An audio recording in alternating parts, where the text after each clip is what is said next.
Good evening. My name is Elizabeth Parkinson, and I am honored to have been invited to speak at your event tonight. When I was a young dancer, I received in the mail every month my subscription to Dance Magazine. I loved pouring through the pages, using my imagination to bring motion to the beautiful photographs. I was training in a ballet conservatory, and most of my fellow trainees had posters and photos of the ballet stars of the time displayed on their lockers or their bedroom walls. Gelsey Kirkland, Makarova, Cynthia Gregory, and of course, Baryshnikov. I appreciated and loved these dancers, but I was drawn to something else. Two women caught my eye from the pages, Twyla Tharp and Ann Reinking. Twyla appealed to my rebellious side, but Ann held a huge space in my imagination. I could relate to her history as a classically trained dancer, and I could see myself in her impossibly long limbs and her beautiful lines.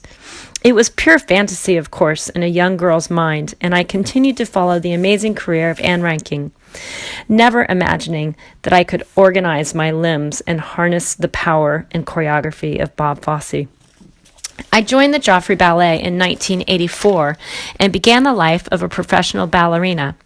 The contemporary ballet repertory of the Joffrey appealed to me and allowed me to expand my grasp of style and different genres of dance. I was completely oblivious to the world of Broadway, 10 blocks south of City Center.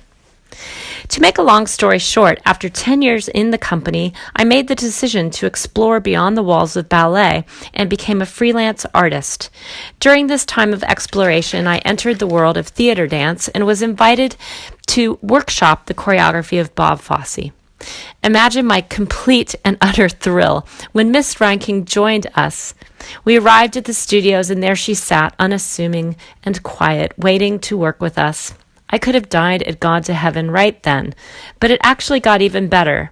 A few years later, I was cast in the original Broadway show Fosse, directed by Ann Reinking. Here is where my true appreciation of this woman began. I was cast in the trumpet solo that was created on Ann by Bob Fosse. This is an iconic solo, and I was worried about stepping into those big shoes. My worries dissolved when I began rehearsals with Annie. I will never forget the generosity and kindness that she showed me when she taught me the piece. She is an incredible director and helped me discover my own voice within the trumpet solo. Now that I myself am a teacher, a director, and a choreographer, a day never goes by that I am not reminded of what I learned from her.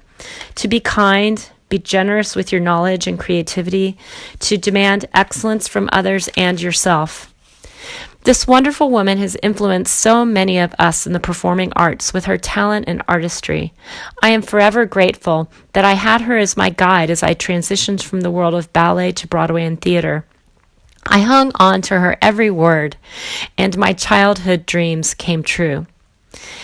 Miss Ann Reinking will bring a wealth of experience and knowledge to her position as honorary chair of the Board of Advisors. Best wishes to everybody. Thank you.